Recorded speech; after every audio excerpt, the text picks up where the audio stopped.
जगन्नाथपुरी की पावन भूमि, जहाँ क्षितिज पर सागर और आकाश का मिलन होता है, वहीं एक अद्भुत संत निवास करते थे, संत माधव दास जी।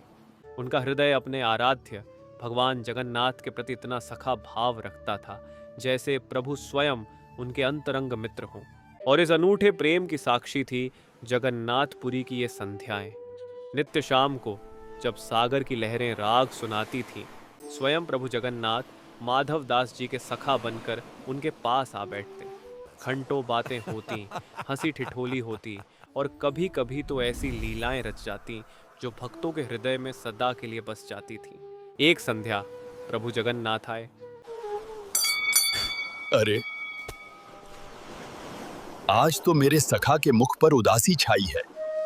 उनकी आंखों में वह चिर परिचित चंचलता नहीं थी। प्रभु, आप उदास क्यों हैं? क्या कोई बात है? कुछ नहीं माधवदास, बस यूं ही। अरे ऐसे कैसे? मेरे सखा हो तुम, मुझसे क्या छिपाना? बताओ ना, क्या बात है मित्र? बात यह है माधवदास, वृंदावन छोड़कर यहाँ जगन्नाथपुरी आए तब से चोरी करने को नहीं मिली। मन बड़ा बेचैन है। अरे प्रभु, ये आप क्या कह रहे हैं? अब तो आप बड़े हो गए हैं, ये बचपन की बातें हैं। पर माधवदास, जिसकी जो आदत लगी है उसका क्या करें? आदत तो आदत होती है। ठीक है प्रभु, यदि इतनी ही आदत लगी है तो कर ही लीजिए चोरी। कर तो ले, पर माधवदास कोई साथी ही नहीं है यहाँ पर। वृंदावन में तो हमारे मित्रों के साथ माखन चुराया करते थे, लीलाएं करते थे। यहाँ तो कोई सखा ही नहीं है, बस एक तुम ही तो हो। चलो। कहाँ प्रभु? चोरी करने। अरे प्रभु, हमें तो भजन करने की आदत है, ये चोरी करना कहाँ आता है? हमने जीवन भर तो हरि नाम जपा है। अरे उसमें क्या है माधवदास, चोरी करना तो हम सिखा देंगे। चोरी करने में तो बस थोड़ी फुर्ती रखनी चाहिए, और क्या। ठीक है मित्र, अब मित्र बनाया है तो तुम्हारे साथ चोरी भी कर लेंगे। लेकिन ये तो बताओ, चलना कहाँ पर है? जगन्नाथपुरी के राजा के बगीचे में बड़े सुंदर कटहल के फल लगे हैं और वो बेचते ही नहीं हैं।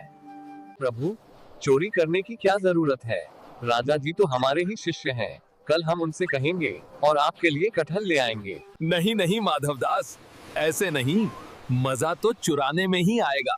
चोरी का आनंद ही अलग होता है। और इस प्रकार प्रभु और उनके भोले भक्त माधवदास जी चोरी की अनोखी लीला रचने राजा के बगीचे में पहुंच गए। माधवदास, धीरे धीरे बोलना, कोई सुन न ले। माधवदास जी को तो चोरी का कोई अभ्यास था नहीं। जैसे ही वे एक कटहल के पेड़ के पास पहुंचे, प्रभु ने कहा, माधवदास, ऊपर चले जाओ। ऊपर से कटहल गिराना, हम नीचे से संभाल लेंगे। कन्हैया, किस पेड़ पर चढ़ूं? इस पर या उस पर? कौन सा वाला? माधवदास जी की ऊंची आवाज सुनकर माली तुरंत जाग गया। उसने सुना और गुस्से में लपकता हुआ आया। हम बताते हैं तुम्हें किस पेड़ पे चढ़ना है। अभी आता हूं, रुक जाओ जरा।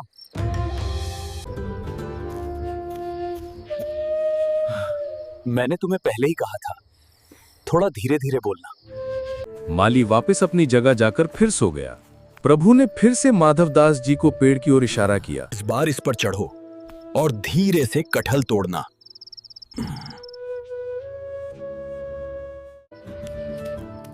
प्रभु, कौन सा वाला गिराऊं? ये वाला या ये वाला?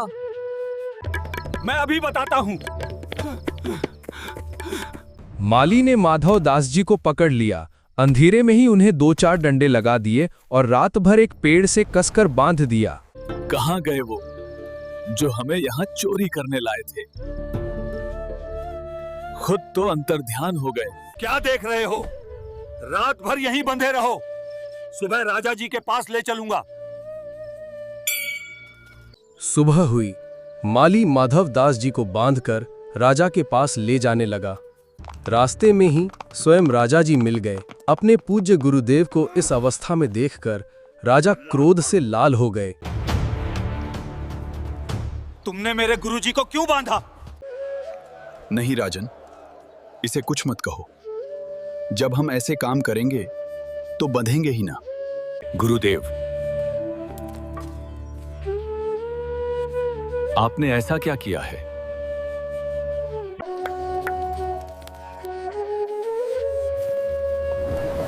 चोरी।